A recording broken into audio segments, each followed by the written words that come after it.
Mga kabayan, maraming salamat sa lahat ng bumati sa akin nung birthday ko.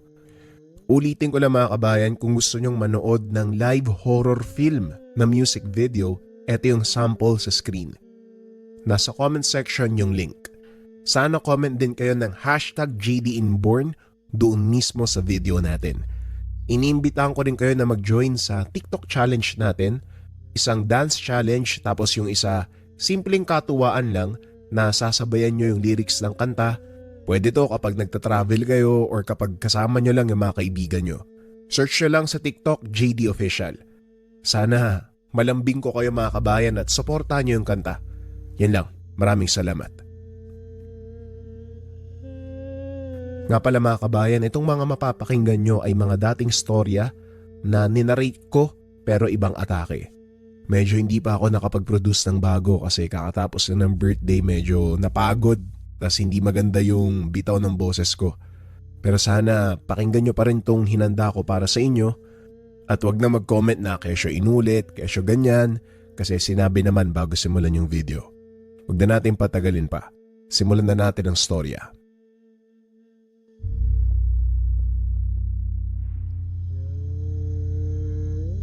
Ang kwentong ito ay hango sa totoong buhay.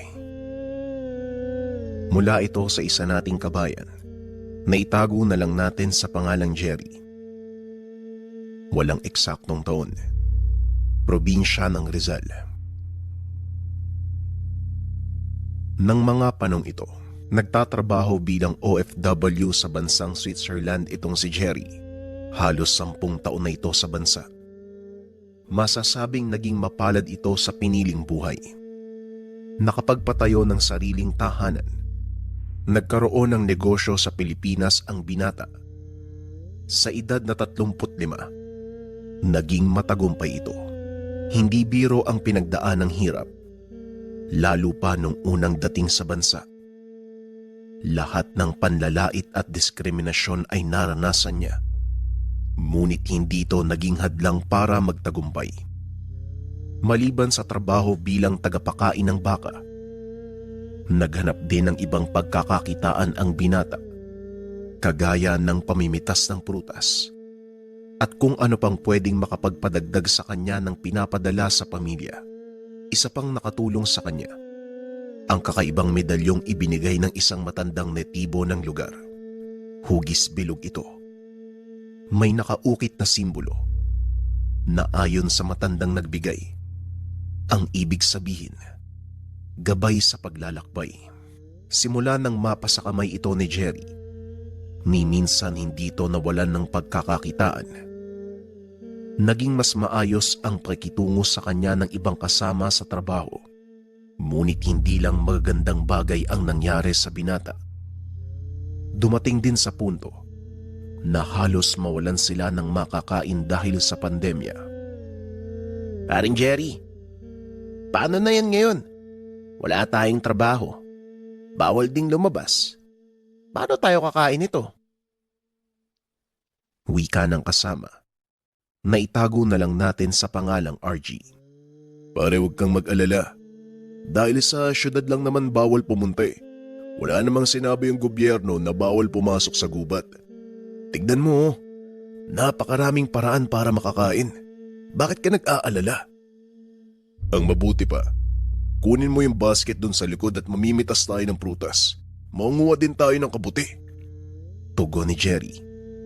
Hanga ang mga kasama nito sa kakaibang pamamaraan ng binata. Ni minsan hindi nila ito nakita ang nag-alala. Pare, hindi ka ba natatakot na baka wala na tayong mapadala sa pamilya natin? Medyo nag-aalala din. Pero malaki kasi yung tiwala ko sa Diyos eh. Alam kong hindi niya tayo papabayaan. Matapos makuha ang mga kailangang pagkain, kagad nang umuwi ang dalawa. Pagdating sa kanilang tinutuluyan, pinagsaluhan ng mga kasama ang kanilang dalang pagkain. Masaya si Jerry sa tuwing makikitang nakangiti ang mga kasama. Alam nito sa sarili na kahit papano nakapagbibigay siya ng pag-asa sa mga ito. Ngunit isang pangyayari ang naganap. Nakamuntikang maging sanhi ng kamatayan ng binata. Ito ay nang minsan silang mamingwit kasama ang ilang kaibigan. Naganap ng magandang pwesto ang mga ito. At dahil malakas ang agos sa ilog, pinili nilang umakyat sa bandang itaas. Nang marating nila ang bahagi kung saan medyo mabagal ang agos, nagsimulang mamingwit ang pangkat. Naghanap si Jerry ng magandang pwesto. Nakita nito ang patay na punong nakadantay sa ilog. Ito ang piniling pwesto ng binata. Sa kasamaang palad, hindi nito na malayang marupok ang sangang kinakatayuan, kaya dire-diretso itong bumagsak sa tubig. Hindi alam ng mga kasama ang nangyari sa kanya dahil napakalayo ng mga ito. Ayaw din niyang gumawa ng ingay dahil baka marinig sila ng mga ranger na nag-iikot sa paligid. Sa hindi inaasahang pagkakataon, tinangay ng agos ang binata pababa sa kabundukan. Tumama pa sa bato ang ulo nito, dahilan para mawalan ng malay. Nang makabalik sa ulirat ang binata, nakasampa na ito sa pangpang. Gumapang si Jerry paakyat. Pilit inaalala kung ano ang nangyari. Inikot nito ang tingin. Napagtantong hindi siya pamilyar sa lugar. Magdidilim na ng mga oras na yun. Kaya nagsimula ng mag-alala ang binata sa kanyang mga kasama. Hindi nito alintana ang maligaw sa gubat. Dahil kahit papano, may alam ito kung paanong makakaligtas sa ganung kalagayan. Naupo si Jerry sa lupa. Nagsimulang gumawa ng siga. Ilang sandali pa ay tuluyan ng lumubog ang araw. Dito na nagsimulang makarinig ng kung ano-anong ingay ang binata. Alulong ng mga lobo at kung ano pang nakakatakot na ingay sa gubat. Hanggang sa makarinig siya ng yabag sa paligid. Dumampot siya ng malaking patpat upang gamitin sa pagtanggol sa sarili. Ngunit sa kalagitnaan ng pag-aabang, nakarinig ng boses ang binata. Ibaba mo yung patpat mo. Walang gagalaw sa'yo dito sa gubat. Magtiwala ka at mag-ipon ng lakas para sa pag-uwi mo kinabukasan. Nagulat ang binata at muling inikot ang tingin sa paligid. Hinahanap nito ang nagsasalita. Ngunit walang tao sa lugar. At isa pa, alam ng binatang nasa dayuhang bansa siya. Kaya labis ang pagtataka nito kung kanino ang boses na yun. Muling naupo ang binata. Kalaunan ay nakatulog ito. Kinabukasan nagising sa ingay ng mga ibon. Kagad na itong tumayo at nagsimulang hanapin ang daan. Medyo nakalayo na ito sa kanyang pinagmulan nang muli na namang marinig ang boses. Diretso lang. Huwag kang liliko. Pagdating mo sa bukana ng gubat, makikita mo na ang daan. Pagkatapos doon, tahakin mo pakaliwa. Malayo din ang nilakad ni Jerry bago nito narating ang sementadong daan. Kagad nitong tinahak ang daan sa kanyang kaliwa. Kagaya ng sinabi ng boses, narating ng binata ang bukana ng pamayanan na kanilang tinitirhan. Laking tuwa ng mga kasama nito nang makita siyang buhay. Hindi inaasahan na makakaligtas sa malakas na agos ng ilog ang binata. Pare, buti naman nakaligtas ka. Akala namin hindi ka na makakabalik ng buhay. Magre-report na sana kami sa otoridad eh. Ako nga din pare. Akala ko katapos ang una. Pero salamat na lang may gumabay sa akin. Swerte talaga tong medalyon na binigay sa akin ng netibo. Yung nakatira dun sa gawing dulo. Ano nga uli yung pangalan nun? Si Tatang Edward, yung matandang weirdo. Nagpapaniwala ka dun? Ang dami nagsasabi na wala na daw yun sa katinoan eh. Dahil sa sobrang gutom. Kaya kung ako sa'yo pare, huwag ka masyadong lalapit dun.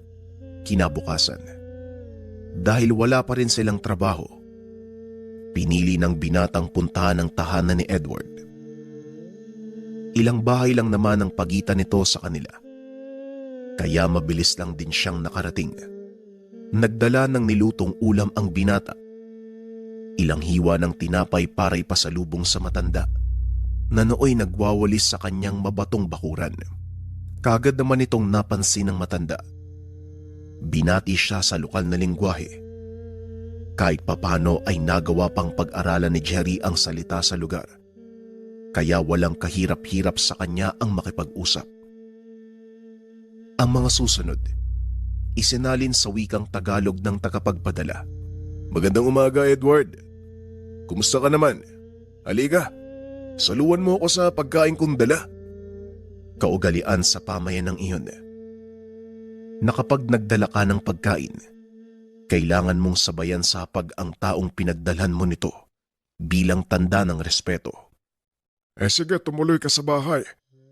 Mabuti naman at nakalabas ka sa bahay mo, no? Ano, kumusta? Habang kumakain sinamantala ni Jerry ang pagkakataon upang magtanong sa matanda tungkol sa ibinigay nitong medalyon. Edward, gusto ko sanang marinig yung kwento mo tungkol sa simbolo na nasa medalyon. Marami naman akong oras ngayon eh. Pwede tayong magkwentuhan habang umiinom ng malamig na beer. O sige, gagawa lang ako ng malaking siga sa labas para mas masaya yung kwentuhan natin. Napakalaking tao nito na halos 7 talampakan at kalahati ang tangkad. Malaki ang pangangatawan na animoy isang mandirigma na nagkukubli sa katawan ng isang matanda habang nakaupo sa harapan ng apoy. Nag-iiyaw ito ng karne ng kuneho. Masayang nagtawanan ang dalawa. Nang bahagyang malasing si Edward, nagsimula na itong magkwento. Ang aking mga ninuno, tinatawag na Norsemen o mas kilala sa modernong lingwahe bilang Vikings. Kami ay naniniwala na hindi mo kailangang antayin ng tadhanang lumapit sa iyo. Salip, ikaw mismo ang hahanap nito. Sabay lahat ng palad nito sa binata. Nanlaki mga mata ni Jerry nang makita ang parehong simbolo na nasa kanyang medalyon. Anong tawag sa simbolo na yan? Tanong ni Jerry. Kilala ito sa maraming katawagan. Huter der Verloreren o Keeper of the Lost. Ogen der Blinden Sil. Eyes of the Blind Soul of Fatfiner o Pathfinder. Ang medalyong yan ay pagmamay-ari ng isa sa aking mga ninuno. Pagpapaliwanag ni Edward. Yung nangyari sa akin sa gubat. Anong rason kung bakit ako nakabalik? Dahil din ba to sa medalyon? Napangiti si Edward. Ininom ang beer na hawak. Oh, Jerry. Hindi lang basta simbolo ang taglay ng medalyon mo. Isa itong makapangyarihan selyo na maaaring magbukas hindi lang ng panibagong landas, kundi mga oportunidad sa mga kagaya mong malawak ang pag-unawa sa buhay. Bagaman nahihirapang maniwala ang binata sa mga sinasabi nito, minabuti na lang niyang panghawakan ang salita ng matandang Sueso. Ngunit hindi pa rin tumigil ang binata sa paghahanap ng patunay. Isang hapon dumating ang kanilang besor. Sinabing tuluyan ng magsasara ang farm na pinagtatrabahuan. Malungkot na balita ito para sa iba nilang mga kasama. Ngunit bago ito umalis ay tinawag niya si Jerry. Kinausap sa labas ng tahanan. Jerry, gusto kong lumipat ka sa kabilang farm na pagtatrabahuan ko. Lilipat din kasi ako eh. Nirekomenda kita sa may-ari. Huwag kang mag-alala dahil kaibigan ko yun. Napaisip ang binata dahil naaawa ito sa mga kasamahan. Paano naman po yung mga kasama ko? Kawawa naman po sila, walang mga trabaho. Paano po sila kakain? Ang sabi ng bisor na labis na ikinagulat ni Jerry. Huwag mo silang alalahanin. Isipin mo lang yung sarili mo, Jerry. Gusto mo bang makauwi ng walang dalang pera? Bahala na sila sa buhay nila. Siraulo ka pala eh. Kapwa Pilipino yung mga yan, no? Tapos ganyan yung sasabihin mo. Pabayaan sila. Anong klaseng tao ka? Ikaw ang bisor namin dito at sa'yo kami umaasa. Kahit papaano naman sana magkaroon ka ng awa sa mga kababayan mo. Diyan ka na nga. Kinausap nito ang mga kasama. O pre, Ano sabi sa'yo ni Bisor? Parang nagtalo pa kayong dalawa. Gusto niya akong kunin sa lilipatan niyang farm. Pero iiwan niya kayo. Hindi naman ako makakapayag ng ganun, no? Magkakasama tayo dito.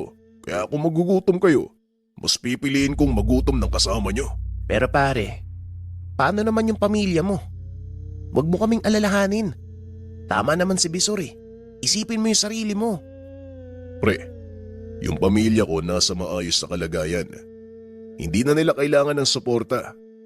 Sarili ko na lang yung inaalala ko dito eh. At kayo bilang kasama ko. Kaya naman kung papayag kayo, sabay-sabay tayong uwi ng Pinas pagkatapos itong pandemya. Akong bahala sa inyo. Sa ngayon tiis muna. Sana lang gabayan tayo ng Diyos na makahanap ng matinong trabaho. Malakas ang pananalig nito sa Diyos. Alam niyang hindi siya papabayaan. Kaya naman hindi niya tinanggihan ang alok ng Bisor. Pinili nitong magtiis kasama ang mga kapwa Pilipino. Ilang buwan ang lumipas. Wala pa ring pagbabago. Hindi pa ibinababa ng pamahalaan ang alerto ng pandemya sa lugar. Ngunit isang hapon, habang nagsisibak ng kahoy na gagamiting pampainit sa kanilang tahanan, may magarang sasakyang dumating. Meron ding isang swesong nakasuot ng magarang damit. Ang mga usapan ay isinalin sa wikang Tagalog. Magandang umaga. Dito ba nakatira si Jerry? Bungad ng taong dayuhan. Ako po yung hinahanap nyo. Ano pong may tutulong ko? Ang totoo, ako ang may maitutulong sa'yo. Yan ay kung tatanggapin mo ang alok kong trabaho. Napakunot ang noo ng binata. Sa isip nito, baka ito na ang matagal na hinihintay. Ano po bang trabaho yung inaalok nyo? Ako ang nakabili ng farm na pinagtatrabahuhan mo. Nakita kong isa ka sa may pinakamagandang record. Nangangailangan ako ng mapagkakatiwalaang Bisor. Pwede ka ba? Napalingon si Jerry sa mga kasama na nooy nanonood lang sa kanila habang nag-uusap. Kung kukunin niyo po akong Bisor, mangangailangan po ko ng mga mapagkakatiwalaang tao. Yung kabisado ko yung ugali. Mahirap po kasi makisama sa mga bagong tao eh. Napangiti ang sweso. Tinitigan ang mga kasamahan ng binata. Ayusin niyo na ang mga gamit niyo. Lilipat kayo sa bagong tahanan. Mas malapit sa farm. Mas malaki. Magugustuhan niyo ang lugar. Napatalon ang binata dahil sa sobrang saya. Dali-dali itong tumakbo papasok ng tahanan. Ibinalita sa mga kasamahan ang napag-usapan nila ng sweso. Hindi nila inaasahan ang magandang balita at laking pasasalamat ng mga kaibigan ng binata dahil hindi sila nakalimutan. Salamat talaga pare ha. Sa totoo lang, naniniwala na ako dyan sa medalyon mo. Talagang swerte yung dala sa inyo ni. Napangiti ang binata at tumugon. Wala yan sa medalyon o kahit ano pa man pare. Nasa pananalig mo yan eh. O ano pang hinahantay nyo? Mamaya dadating na yung sundo natin. Kagad nang lumakad sina RG upang ayusin ang mga gamit. Dinala sila sa bagong pinagtatrabahuan. Laking gulat ni Jerry dahil puro makabagong teknolohiya ang laman ng farm. Maging ang pagpapakain sa mga baka. Isang pindot lang ng buton. Ngunit hindi naman nahirapan ang binata. Ilang araw lang ang ginugol ng grupo upang pag-aralan ang bagong gamit. Sa paglipas ng mga buwan, naging maunlad ang produksyon ng farm. Nalabis namang ikinatuwa ng bagong may-ari. Alam mo, napakagaan ng kamay mo sa mga hayop, Jerry. Hindi ko akalain na magiging ganito ang aking bakahan. Hindi lang gatas at keso ang ating naiaangkat. Pati na din matataas na uri ng karning baka. Masaya ako sa mga nangyayari. Ayokong matigil ka lang sa pagiging Bisor. Paghanap ka sa mga kasama mo ng papalit sa'yo. Itataas ko ang posisyon mo bilang manager ng buong farm na ito. Hindi makapaniwala ang binata sa nangyayari. Ilang beses pa nitong sinampalang muka para lang mapatunayan na hindi siya nananaginip. Maging ang mga kasama nito, Hindi rin makapaniwalang bawat isa sa kanila pinagkalooban ng sariling sasakyan ng may-ari. Ibang klase talaga yung swerte mo, pare, ha. Salamat kasi dinamay mo kami sa pag-angat mo. Utang namin sa'yo kung anong meron kami ngayon. Uy, wag mo kong isama sa pagyaman mo. Hindi ako yung may gawa niyan. Bunga yan ng kasipagan nyo. Kaya labas ako dyan. Naging maganda ang pamumuhay na mga kasama ni Jerry. Ang ilan sa kanila ay nagawa pang dalhin ang kanilang pamilya sa Switzerland para doon na mamuhay.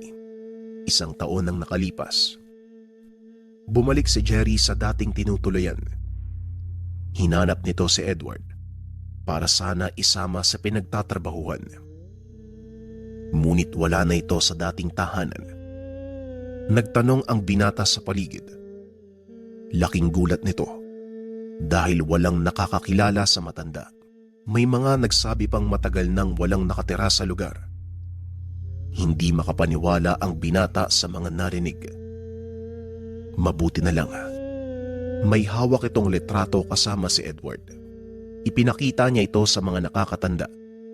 Nanlaki mga mata nang makita ang larawan. Ayon sa matandang nakausap ni Jerry, mahigit 2 taon nang patay ang matanda. Hindi Edward ang pangalan nito, kung hindi Desmond. Dagdag pa nito, kilalang mangkukulam ang matanda mula sa tribo ng mga Norse. Naghanap pa ng ilang taong nakakakilala sa tribong kinabibilangan ng matanda at maswerteng may nakapagpadala sa kanya kung saan namamalagi ang naiwang katribo ni Edward. Lalong naliwanagan si Jerry tungkol sa pagkatao ng matanda.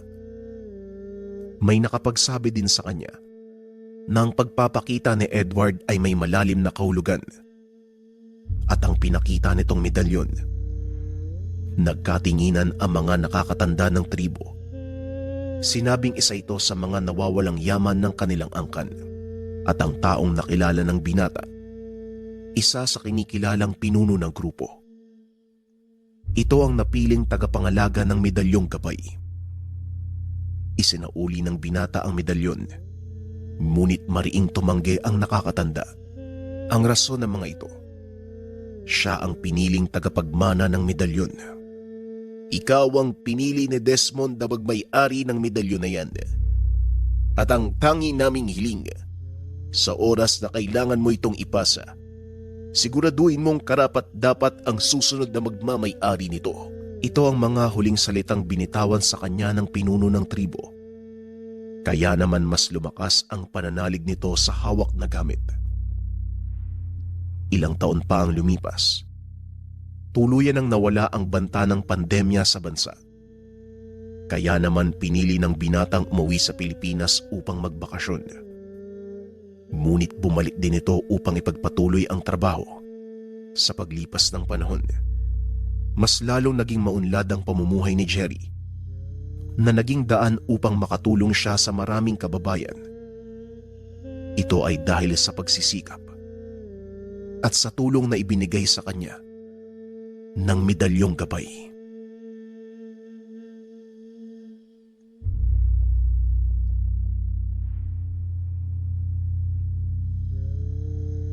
Ang kwentong ito ay hango sa totoong buhay.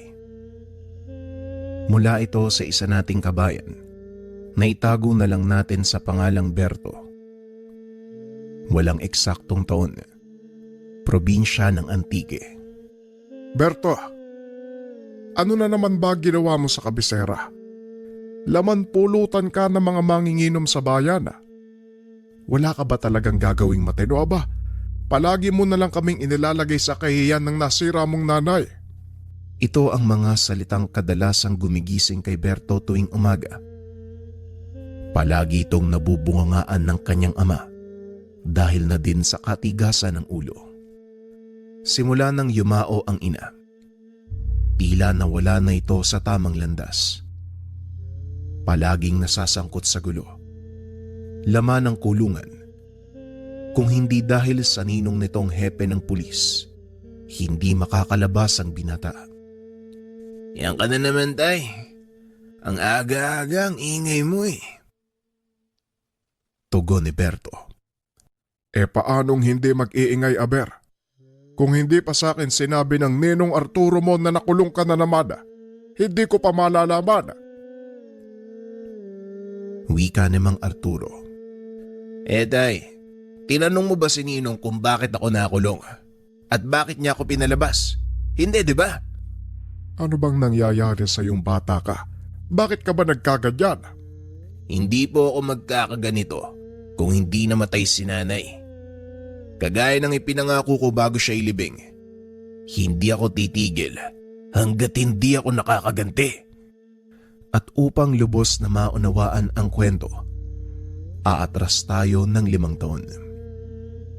Nang mga panong ito, kasalukuyang hepe ng kapulisan ang ama ni Berto na si Mang Kitong.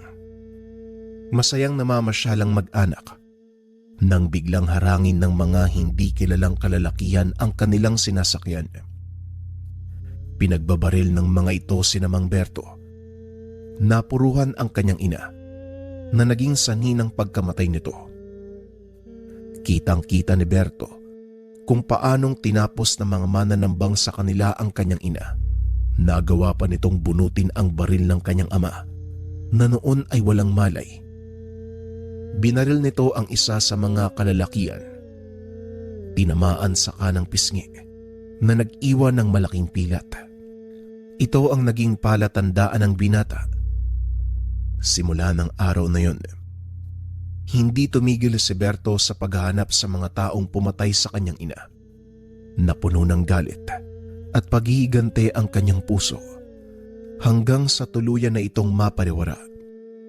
Ngunit sa kabila ng pagiging sanggano nito, hindi naman maikakaila ang likas na kabutihang loob ng binata. Kadalasan nasasangkot ito sa gulo dahil lang sa pagtulong sa ibang tao. Balik tayo sa kasalukuyan. Pinaliwanag sa akin ng ninong mo kung anong nangyari. Tama ka. Maraming tawang nagpapasalamat dahil nasa wata mo yung mga magnanakaw sa bangko. Pero marami din ang nagreklamo dahil nasira mo ang mga ari-arian nila. Hindi porket hindi ka tinatabla ng bala, isusubo mo na sa peligro ang sarili mo. Ay nako, kapag nalaman ng Tio Diokno mo ang ginagawa mo sa ibinigay niyang mutya, paniguradong babawiin niya yan. Tama ang inyong narinig. Hindi tinatabla ng bala itong si Berto. Isa sa mga angking kakayahan ng mutya ng putik na ibinigay sa kanya ng kaibigan ng ama, na ang pangalan ay Mang Diokno. Isa itong antengerong mula sa Masbate. Ipinagkalob nito ang mutya ng putik kay Berto. Dahil sa kagustuhan nitong makapagigante, palagi itong napapahamak. Ang pangunahing dahilan ni Mang Diokno kung bakit niya ibinigay ang mutya sa binata ay para sa proteksyon. Ngunit kalaunan, natuklasan ni Berto ang ilan pang kakayahan nito na siyang ginamit ng binata upang hanapin ang mga taong pumatay sa kanyang ina. Alam kong maiintindihan ni Mang Diokno kung bakit ako nagkakaganito, tay. At sana kayo din po. Berto anak, hindi tayo dapat mabuhay sa galit at paghihiganti. Kung minsan, kailangan nating matutunang magpatawad. O tay, minsan kailangan nating magpatawad. Pero minsan din, kailangan natin ng kamay na bakal para mabigyan ng hustisya ang mga pangyayaring hindi kayang aksyonan ng mga nasa pwesto. Napapailing na lamang si Mang Kitong sa tuwing nababanggit ito ni Berto dahil alam niyang tama ang sinabi ng binata. Gayunpaman, palagi nitong pinapaalalahanan ng binata na huwag ilalagay ang batas sa kanyang kamay. Tandaan mo ang paalala sa iyo ng Tio Diokno mo. Hindi niya ibinigay sa iyo ang bertud na yan para sayangin sa walang kabuluhang bagay. Tuwing hapon lumalabas si Berto upang makipagkita sa kanyang kaibigang si Dario. O Berto, saan naman ang lakad natin ngayon? Bungad ng kaibigan. Wala muna, Dario. Nasermonan na naman ako ni tatay kanina eh. Kaya palamig muna tayo. Tugon ni Berto. Tama yan, buti pa. Pumunta na lang tayo dun sa dati nating tambayan. Ako nang bahala sa Toma. Nakadalensya ako kanina eh.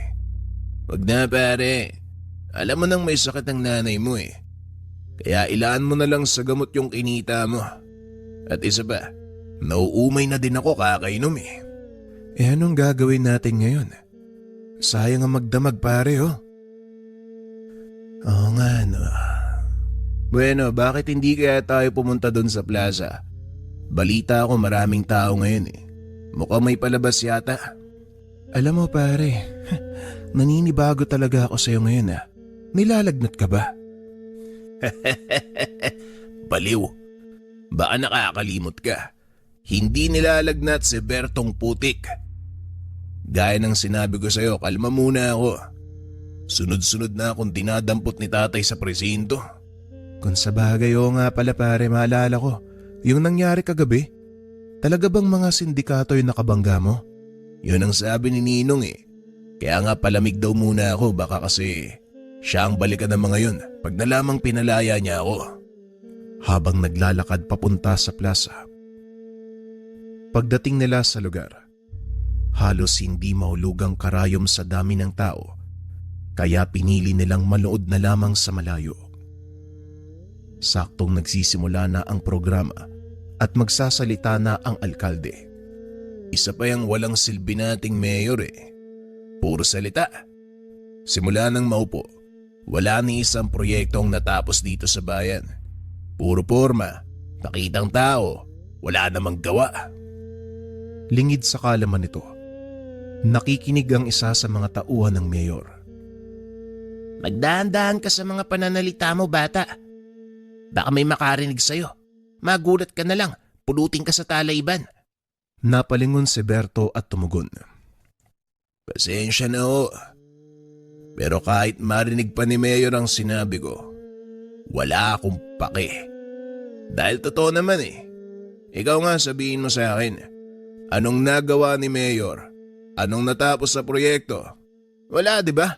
Tss. Saka, ano bang pake mo sa opinion ko?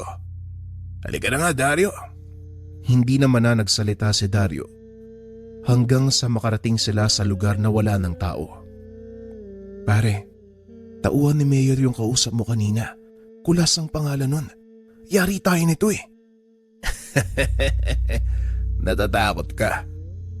Wala akong pake kung magsumbong pa siya kay Mayor. Pagbuling ko pa sila eh. Nagpa siyang umuwi ang dalawa dahil wala namang gaanong gagawin sa labas. Saktong nagiwalay na ng daan ang mga ito nang biglang may humarang kay Berto. Sumama ka sa akin, bata. May kakausap sa'yong importanteng tao.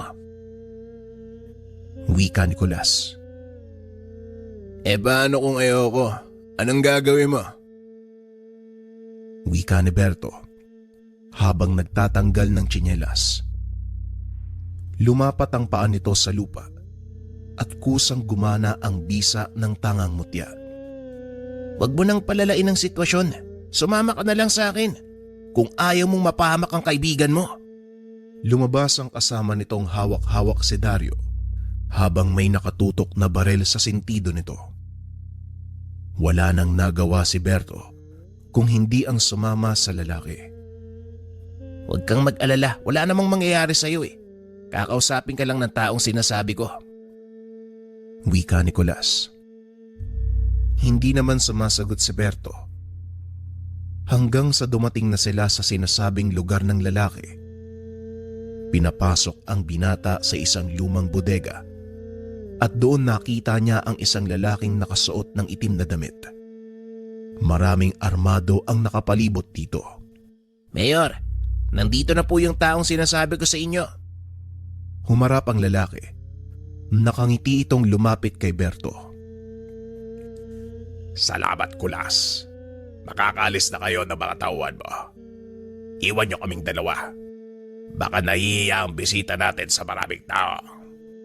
Napagtanto ni Berto na ang taong kaharap ay walang iba kung hindi ang mayor. Anong kailangan mo sa akin? Wala ka mapapala, mahirap lang ako. Ako, Walang kailangan. Pero ikaw ang may kailangan sa akin. Hindi ba anak ka ng dating hepe ng bayan? Napatay ang nanay mo sa pananambang.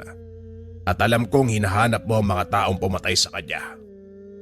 Alam mo, pwede kitang tulungan eh. Yan ay kung makikipagtulungan ka sa akin. Wika ni Mayor Javier.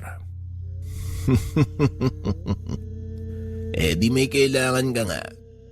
Pasensya na pero hindi ko kailangan ng tulong mula sa'yo. Kaya kong kumilos mag-isa eh. At saka, bakit ba kailangan mo ng tulong ng isang kagaya ko? Hindi nalingid sa akin ang kakayahan mo, bata.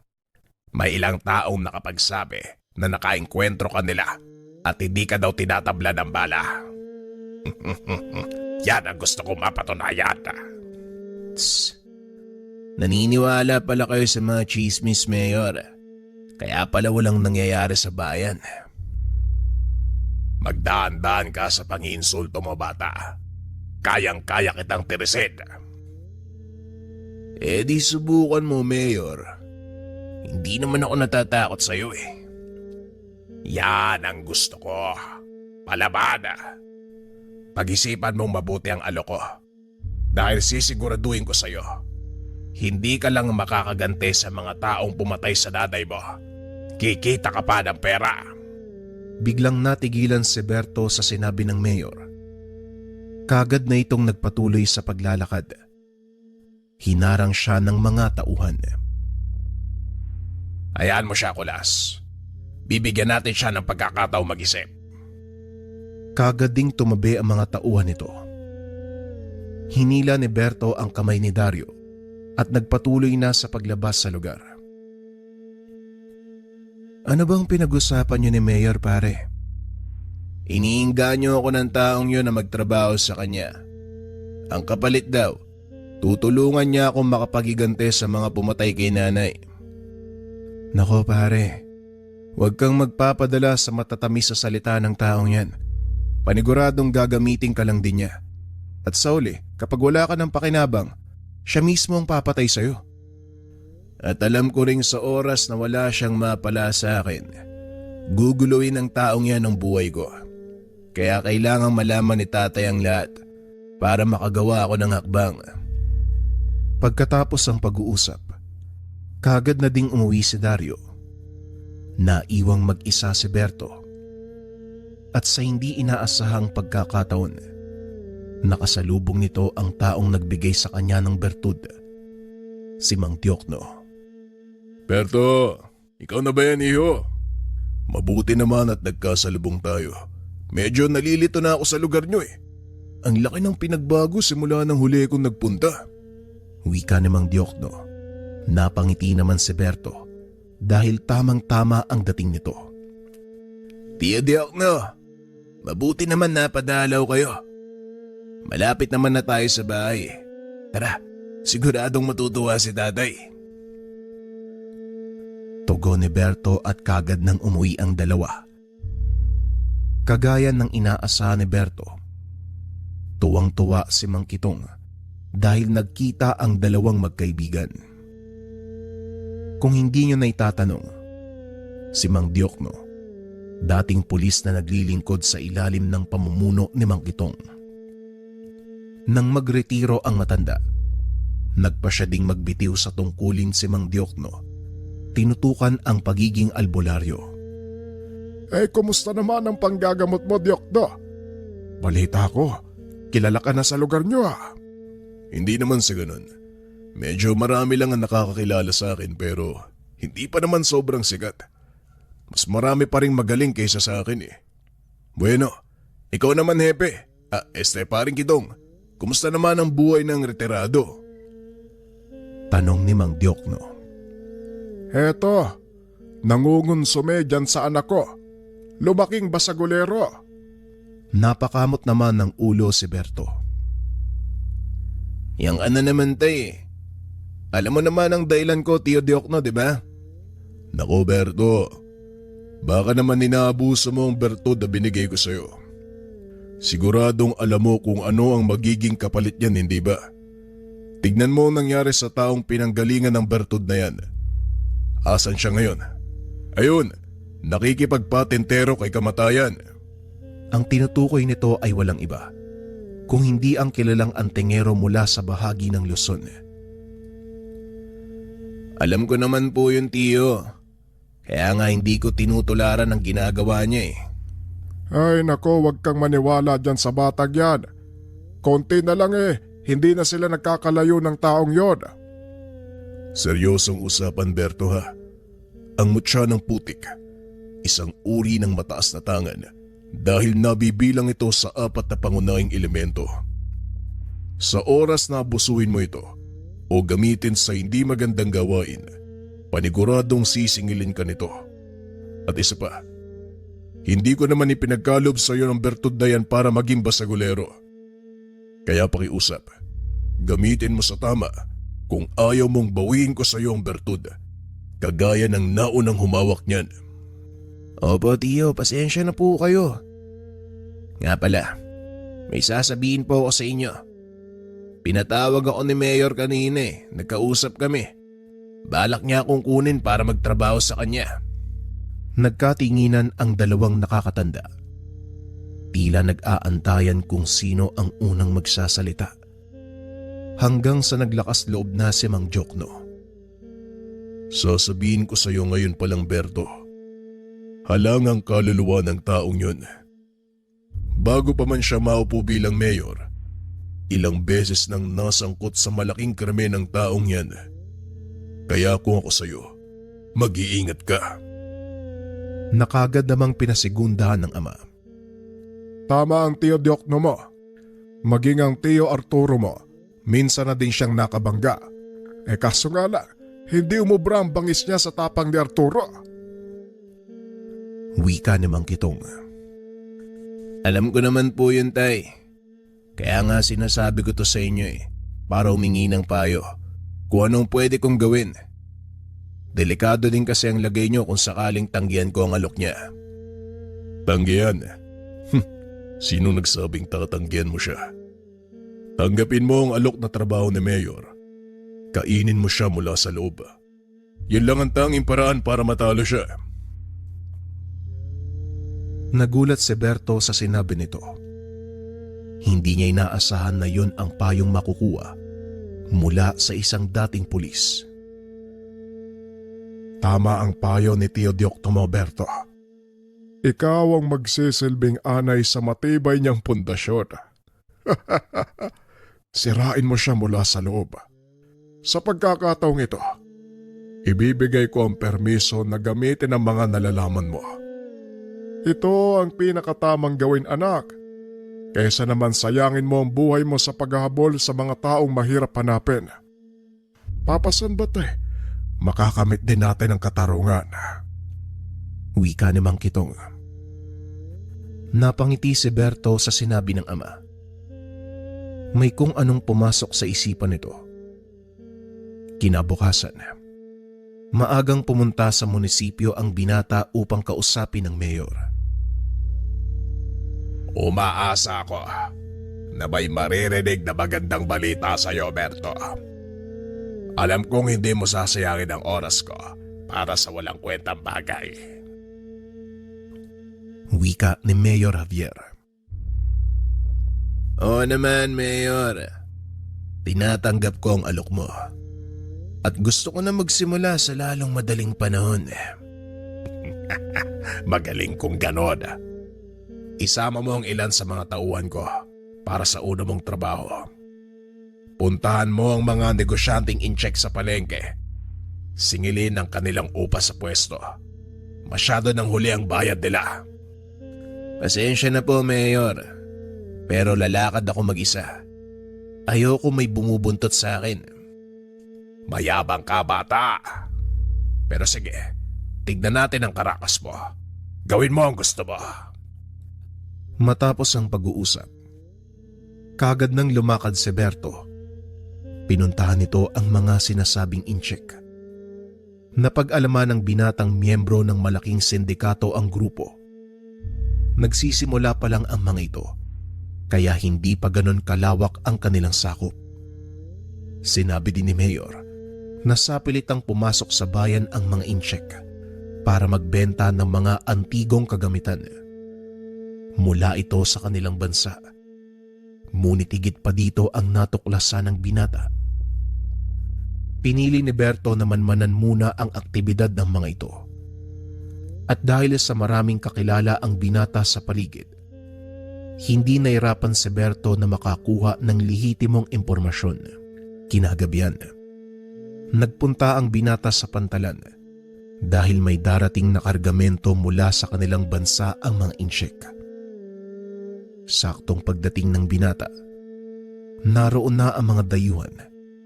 Nagsisimula ng magbaba ng kanilang mga kargamento. 5 malalaking container ang binaba mula sa barko. Nanlaki ang mga mata ni Berto nang makita kung ano ang laman ng isa sa mga ito.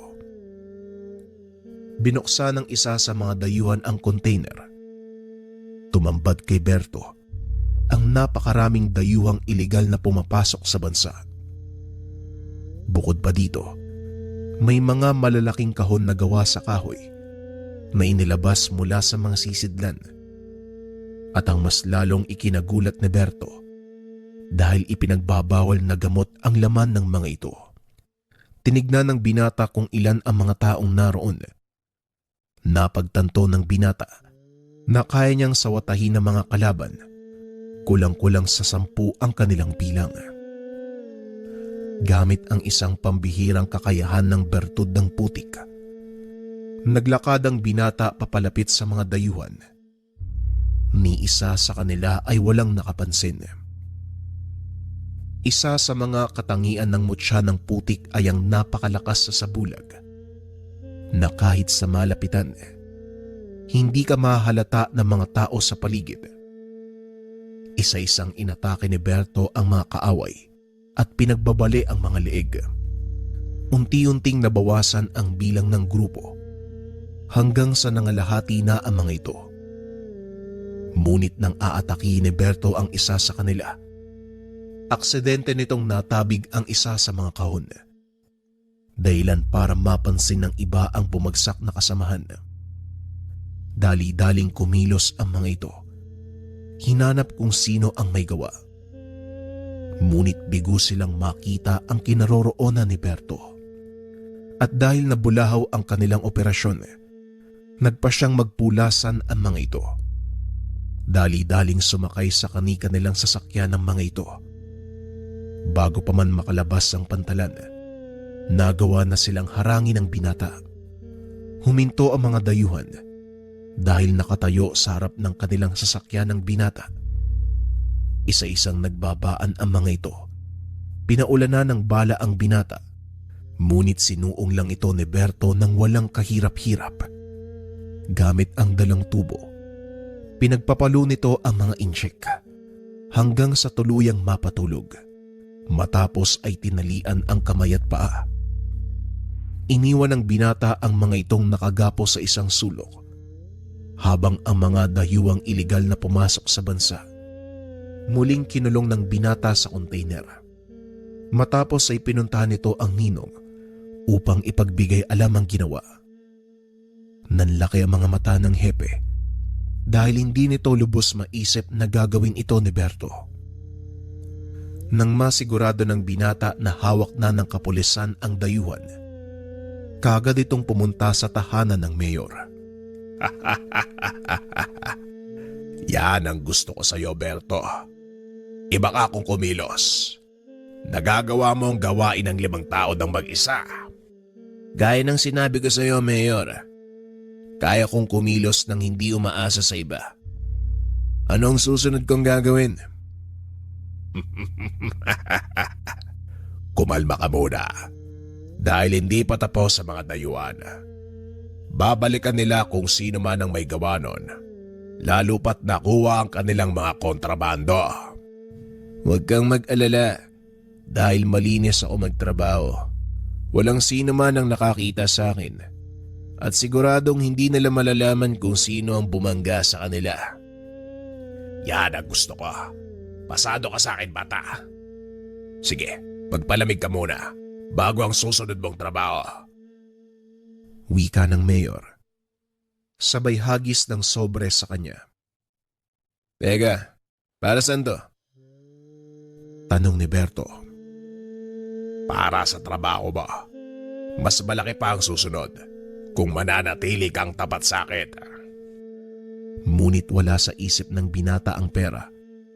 Kaya pinili niyang itabi ang mga ito.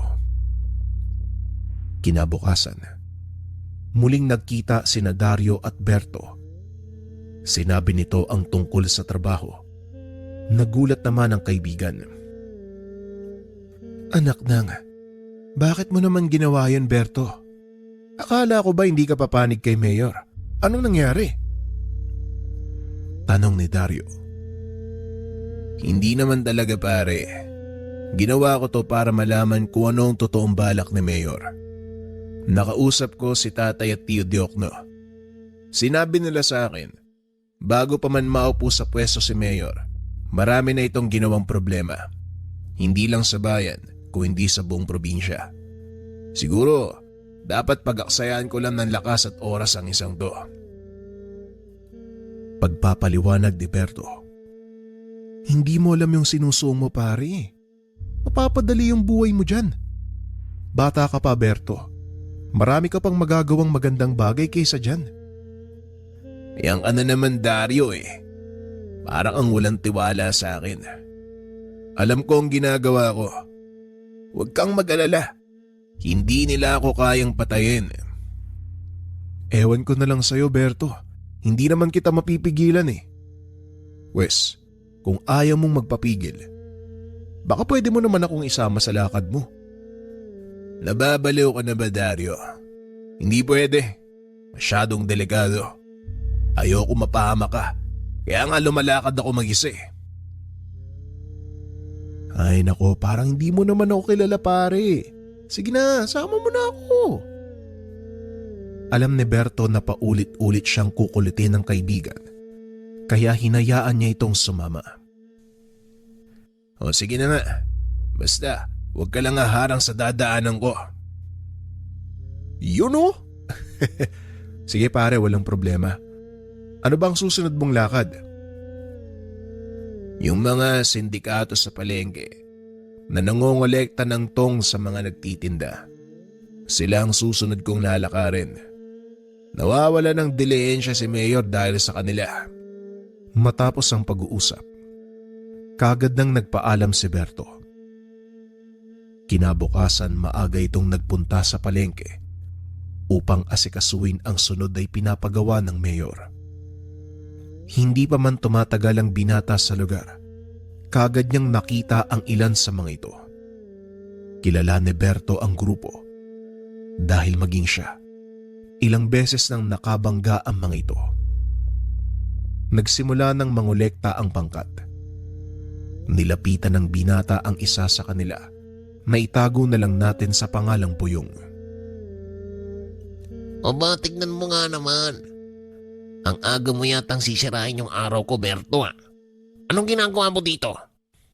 Talagang matutuluyang masira ang araw mo kung hindi nyo ititigil ang ginagawa nyo dito. Tugo ni Berto. Biglang tumawa ng malakas si Buyong. Tinawag ang ilan sa mga kasama. Pinipigilan mo kami. Bakit? Ano ba sa tingin mo magagawa mo? Mag-isa ka lang. Huwag mo sabihing inaanak ka ng hepe. Muling wika ni Buyong. Samantalang si Dario naman, nakaabang lang sa sulok. Iniintay ang susunod na mangyayari. Hindi ako maasa kahit kanino. Nakita mo bang may kasama ako? Wala naman Kaya ko kayong pabagsakin. Alam mo na yan, Buyong. Kaya kung ako sa'yo, itigil nyo na ang ginagawa nyo para maiwasan na natin ang mas malala pang eksena. Biglang nag-init ang ulo ni Buyong. Naglabas ito ng baril. Itinutok sa sentido ng binata at muling nagsalita. Sa palagay mo, sasantuin ka ng bala ko? Sige, ngayon ka magangas. Wika ni Buyong. Isa-isang bumunot ng baril ang mga kasama ni Buyong. Nang makita ng mga tao ang kaguluhan, dali-daling nagtakbuhan ang mga ito palabas ng palengke. Nang makita ni Berto na ligtas na ang lugar, dito siya nagsimulang magsalita. Sa tingin mo, tatalab ang mga bala niyo sa akin? Habang nakangiti ng nakakaloko, Di tignan natin. tugon ni Boyong. Sabay kalabit ng gatilyo. Napapaling lang si Berto. Laking gulat ng kalaban dahil hindi nga tumalab ang bala sa ulo nito. Aray ko, masakit niya na. Walang yang to. Wika ng binata sabay hawak sa batok ni Boyong. Walang tigil na inumpog sa posteng gawa sa tubo. Pinagbabaril siya ng ilan pa sa mga kasama nito, ngunit wala pa ring epekto. Tila tumatalbog lang ang bala sa katawan ni Berto, kaya nagpasya ang mga ito na umalis na ng lugar. Sa kasamaang palad, hindi na nila nagawa pang makalayo. Dahil bigla namang lumitaw si Dario sa kanilang harapan, pinagpapalo ang mga ito ng dalang tubo. Ilang sandali pa narinig na ni Berto ang sirena ng pulisya. Kagad na itong niyaya ni Dario dahil paniguradong masisermonan na naman ito ng kanyang ama sa oras na mahuli. Sibat na tayo pare. Delikado kapag nadampot ka na naman. Wika ni Dario. Kumalma ka nga, Dario. Palagi kang natatarante, kaya ayaw kitang kasama. Parang nakalimutan mo yata, si Mayor ang nag-utos sa akin. Ilang minuto pa ang nakalipas ay tuluyan ng dumating ang mga kapulisan sa pangunguna ng hepe. Sinasabi ko na nga ba eh. Ikaw na naman ang may pakanan nito eh. Bungad ni Hepe Arturo. Nakakagigil na kasi ang ugali nila, Ninong. Mantakin mo, araw-araw silang nangongolekta ng tong sa mga nagtitinda. At kapag hindi nakapagbayad, tinatakot nila. Sinisira ang paninda. Hindi ko na masikmura ang ganong kaganapan. Wika ni Berto. Alam ko, Berto. Pero kahit kami walang magawa eh. Dahil nasa ilalim sila ng malalaking tao. May kukulong namin sila ngayon, pero siguradong kinabukasan lalaya na naman sila. Babalik sa dating gawain. Paulit-ulit na ganun, iho. Muling wika ni Hepe Arturo. Kaya nga ako nakisali na eh. Masyado nang masakit sa lalamunan ng mga tinik na yan. Kailangan ng bunutin. Isa pa, Ninong. Utos to ni Mayor. Pabulong na wika ni Berto.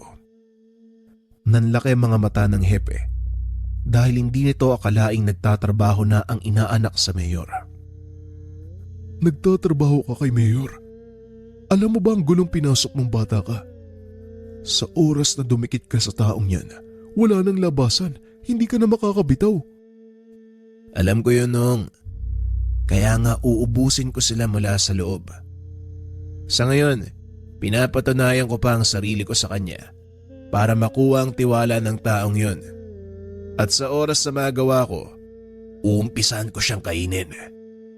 Napailing na lang ang hepe sa sinabi ng binata. At para mas malinawan, pinaliwanag ni Berto ang naging dahilan.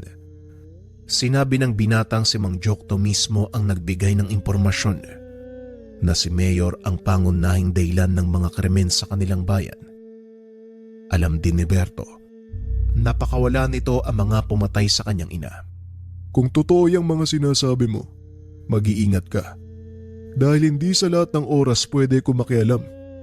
Sige na, umalis ka na dito. Ito ang naging dahilan para mas lalo pang maging tunog ang pangalan ng binata. Kinatakutan nito ng parehong malalaki at maliliit na sindikato. Naging mapayapa ang bayan dahil sa presensya ni Berto, na labis namang kinatuwa ng Mayor. Hindi akalain ng binata ang susunod na ipapagawa sa kanya ng Mayor. Ipatumba ang hepe ng kapulisan. May ipapagawa ko sa iyo, Berto. At alam kong magiging madali lang ito para sa iyo. Masyado nang nangihimasok ang kapulisan sa operasyon ko sa Barrio Santa Ana. Hindi naman siguro lihim sa'yo na naroon ang paggawaan ko ng pinagbabawal na gamot. Gusto kong itumba mo ang hepe. Nanlaki ang mga mata ni Berto nang marinig ang sinabi nito. Itumba ang hepe. Sigurado ka ba, Mayor? Malaking gulo yan kapag nagkataon. Pasensya na, pero hindi ko gagawin ang sinasabi mo. Ang ibig sabihin ba nito, bibiguin mo ko? Bakit? Natatakot ka ba? Tanong ng Mayor. Hindi naman sa natatakot, Mayor. Pero malaking tao si Hepe. At kapwa natin alam, kilala siya sa bayan. Alam din ng mga taong ikaw ang pinakamatindi niyang kalaban. Kaya walang ibang paghihinala ng mga taga rito kung hindi ikaw. Wika ni Berto. Hindi mangyayari yon kung papalabasin mong aksidente ang lahat. Wala namang problema kung hindi mo tatanggapin ang trabaho. Ipapagawa ko na lang kay Kulas. Muling wika ni Mayor. Mabuti pa nga, Mayor. Ayoko lang din na maging dahilan ng problema niyo. Tugon ng binata. Nagkunwari itong sumang-ayon sa plano ng Mayor para hindi malata ang susunod niyang hakbang. Matapos ang pakikipag-usap, kagad nitong pinunta ng hepe sa istasyon upang ipagbigay alam ang susunod na plano ng Mayor. Talagang hindi ako titigilan ng mayor na yan. Makailang beses niya nang pinagtangka ng buhay ko. Dahil ako lang ang naglalakas loob na pigilan ang mga masama niyang gawain. Kaya nga po, Ninong kailangan niyo muna sigurong magbakasyon. Lumayo muna kayo sa bayan, nakakatakot ang pwedeng mangyari. Huwag kang mag-alala, Berto. Sa pagkakataong ito, makikinig ako sa'yo. Kinagabihan sinundan ng binata ang hepe pauwi. Ngunit hindi ito nagpalata. Wala rin siyang alam kung kailan sasalakay si Kulas, kaya hindi nilubayan ng binata ang hepe. Salitan silang nagbabantay ni Dario. Halos 1 linggo din nilang ginawa ang pagmamatyag, ngunit wala namang nangyayari. Hanggang isang araw, kasalukuyang may isinasagawang programa sa plaza. Naroon ang hepe bilang panauhing pandangal. Nakamasid sa hindi kalayuan ang binata. Namataan nito si Kulas na umaaligid sa mismong sasakyan ng hepe.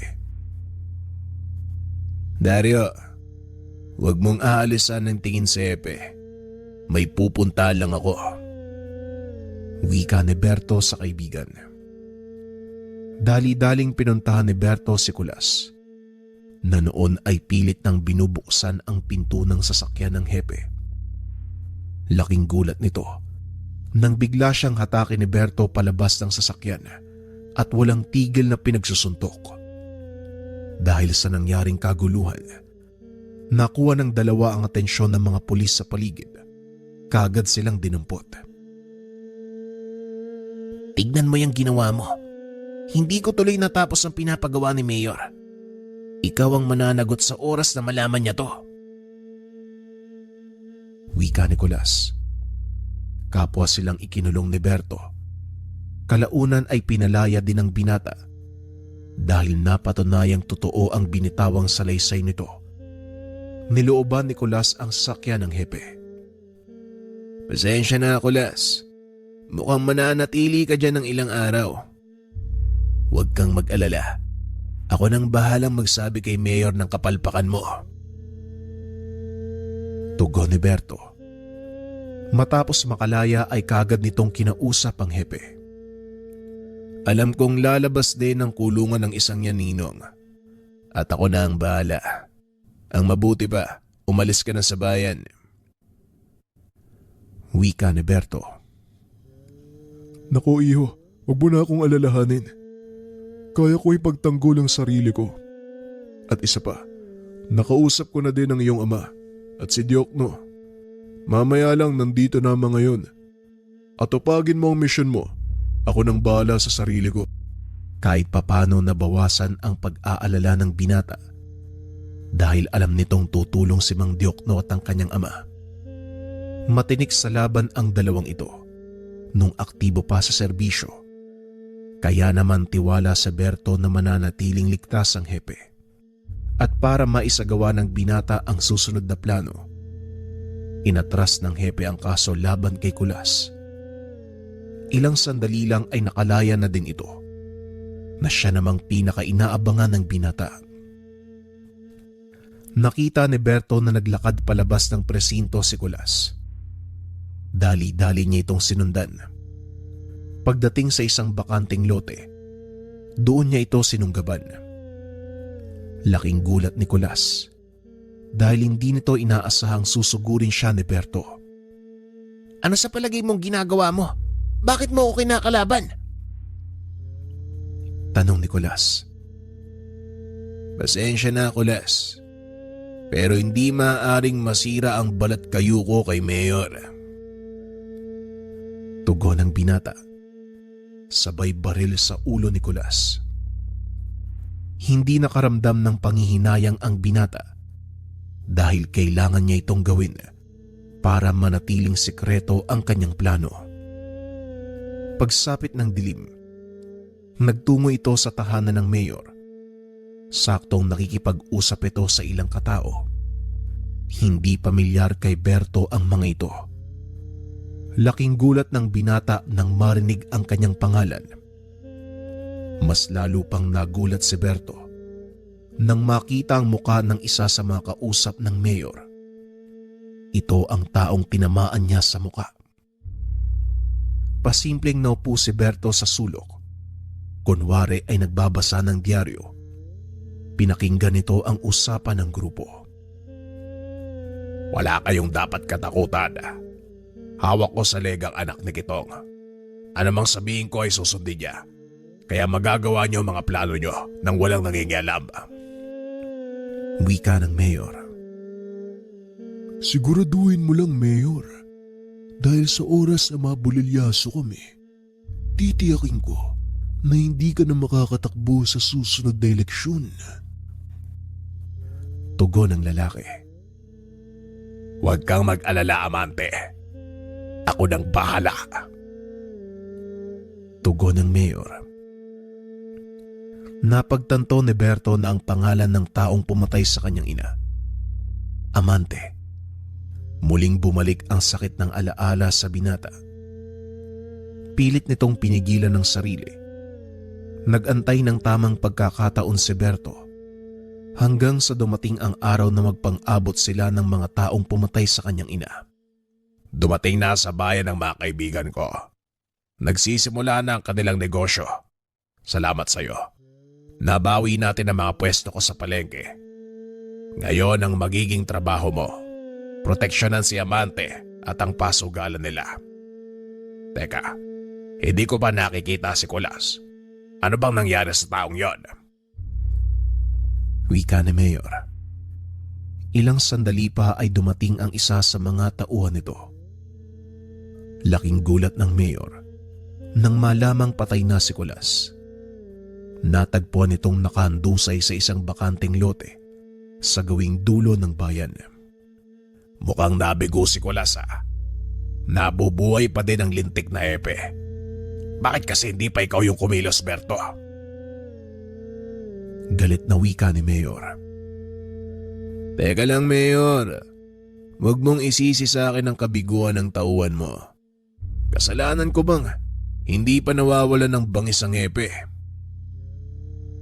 Tugon ni Berto. Talagang pinapasakit ng hepe na yan ang ulo ko Magiging malaking tinik sa lalamunan ng taong yan. Kaya hanggat maaari, wag na wag mong papabayaan ang pasugalan nila, Amante. At sa oras na malaman ng kapulisan, siguradong hindi sila titigil hanggat hindi napapahinto ang operasyon. Wika ng mayor. Muli namang nakaisip ng plano si Berto. Matapos ang pag-uusap, kaagad nitong pinuntahan si Dario Sinabi ang plano. Nagulat din ito nang sabihin ni Berto na nahanap niya na ang mga taong pumatay sa ina. Dario, puntahan mo si tatay at sabihin sa kanila ang bala ko. Alam na nila ang gagawin. Bilisan mo dahil ngayong gabi ko isasagawa ang pagpapabagsak kay Mayor. Biglang kinabahan si Dario sa sinabi ni Berto. Ngunit wala na itong magagawa pa. Dali-daling lumabas ang binata at kinausap si Mang Kitong. Samantalang si Berto naman pumunta sa pasugalan ni Amante upang siguraduhing naroon ang mga ito. Gamit ang kakayahan sa pagbabalat kayo, tinago ni Berto ang kanyang itsura. Isa ito sa mga orihinal na kakayahan ng mutya ng putik. Ngunit hindi ito nagtatagal. Ilang oras lang.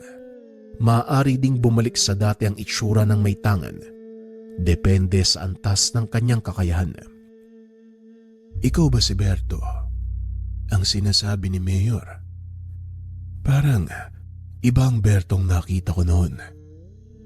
Beno, wala akong pakialam. Hanggat nagagawa mo ang trabaho mo, wala tayong magiging problema. Wika ni Amante. Sabay lakad papasok ng opisina. Hindi naman nagsalita si Berto. Pilit nitong pinipigilan ng galit. Hanggang sa dumating si Mang Diokno. Naupo ito sa isang mesa habang inaantay ang hudyat ni Berto.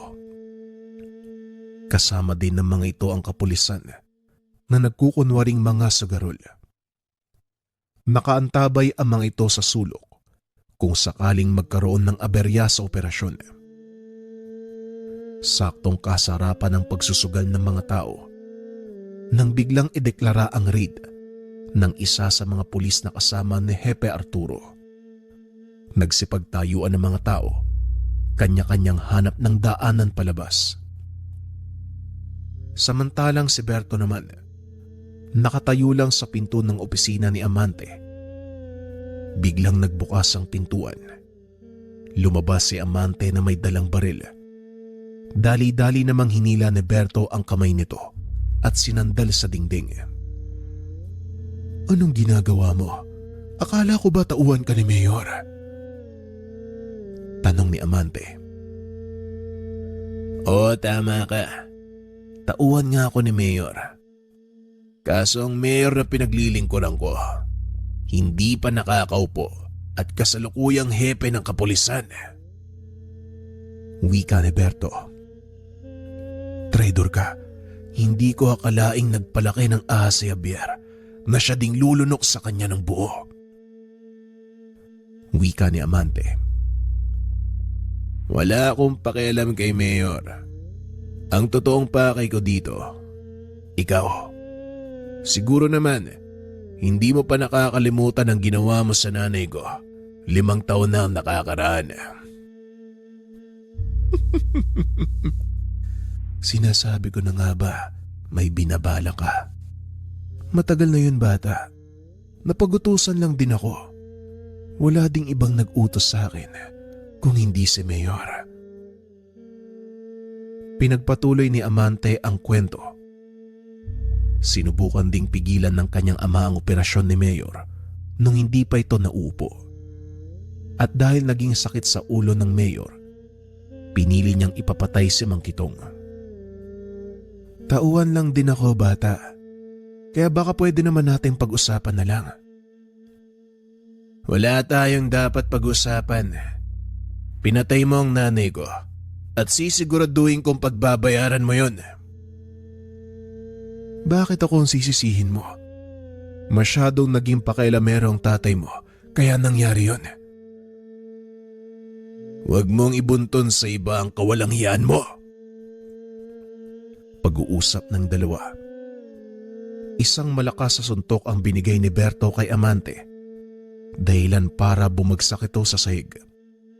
Sa kasamaang palad, nadampot nito ang nahulog na baril. Walang pagdadalawang isip na pinaputokan si Berto. Nanlaki mga mata nito dahil tila tumatalbog lang ang bala sa katawan ng binata. Paulit-ulit niya itong binaril hanggang sa maubos ang bala. Ngunit walang naging epekto kay Berto. Nakalimutan nata sabihin ni Mayor Javier ang dahilan kung bakit niya ako kinuwang tauhan. Wika ng binata. Sabay dampot ng naputol na paa ng bangkuan. Hinampas ito sa mukha ni Amante. Paulit-ulit itong ginulpe ng binata hanggang sa hindi na makakilos. Tama na yan, Berto. Hindi niya na kayang lumaban. Hayaan mo na ang kapulisan. Kailangan nating puntahan si Mayor. Paniguradong sa mga oras na to, tatakas na din siya. Wika ni Mang Kitong. Ako na po ang bahala sa kanya. Dumito na lang po kayo. Dali-daling pumunta ang binata sa tahanan ng mayor. Naabutan niya itong isinasakay ang mga bag na punong-puno ng pera. Nang mapansin ng mga tauhan ni mayor ang binata, pinaulanan ito ng bala. Tinanggal ni Berto ang kanyang suot na sapatos. Naglakad ng nakayapak sa lupa. Dito pinamalas ng binata ang buong kakayahan ng tangang mutya. Kahit gaano kalakas ang baril na gamit ng mga kalaban, hindi ito tumatalab kay Berto. Laking gulat ng mayor. Nang itinaas ng binata ang kanyang kamay, isa-isang nilamon ng putik ang mga tauhan nito. Berto, parang awa mo na. Hayaan mo lang ako mabuhay. Sa'yo na ang lahat ng perang to. Wika ni Mayor Javier habang ipinapakita ang bag na punong-puno ng pera. Pasensya na, Mayor. Pero hindi pera ang habol ko, kung hindi ang buhay mo. Tugon ni Berto. Tinutok nito ang kamay sa alkalde. Dahan-dahang lumikop sa katawan nito ang napakaitim na putik. Ikaw ang magsisilbing pagkain para sa aking alagang mutya. Matagal ko nang hindi nagagawa to eh.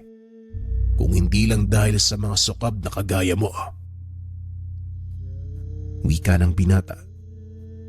Alam nito ang totoong kakayahan at pinagmula ng mutya ng putik.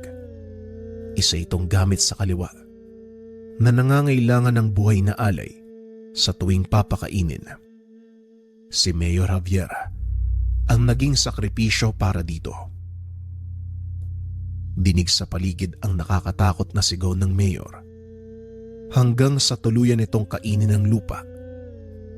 Matapos maisagawa ang plano, kaagad bumalik si Berto sa mga kasamahan. Nadala ng hepe ang mga tauhan ni Amante. Siniguradong hindi na makakalabas pa ang mga ito. Patong-patong na kaso ang sinampas sa kanya ng pamahalaan. Maging sa alkalde na noon na hindi na mahagilap ng kapulisan. Walang kaalam-alam ang mga ito sa ginawa ni Berto. Tanging si Mang Jokno lang ang nakakabatid sa totoong ginawa ng binata. Sa paglipas sa mga taon, muling nanumbalik sa kayusan ng kanilang lugar. Nagretiro si Hepe Arturo at gaya ng hula ni Berto, tumakbo ito bilang alkalde at pinalad na manalo sa halalan. Samantalang ang kaibigan ni Berto na si Dario, binigyan ng pagkakataong makapasok sa pulisya. Maging si Berto ay niyakap ang pagiging pulis. Sa wakas ay nagkaroon ng kabuluhan ng kanyang buhay. Hindi kagaya ng mga naunang humawak ng bertud ng putik. Ginamit niya ito upang mapanatili ang kaayusan ng bayan. Sinong mag-aakala ang isang sangganong antingero magiging tapat na lingkod ng batas? Siguro nga totoo ang kasabihan na hindi natin masasabi ang magiging tadhana ng isang tao. Ngunit masaya si Berto. Nagkaroon ng saysay ang kanyang buhay dahil sa mutya ng putik. Maraming salamat sa pakikinig ng ating kwento mga kabayan. Muli, para sa mga interesado na manood ng horror film na music video, nasa comment section ang link.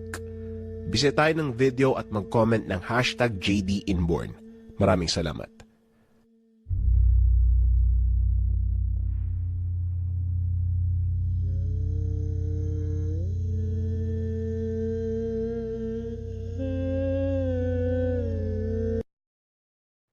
Mga kabayan, maraming salamat sa lahat ng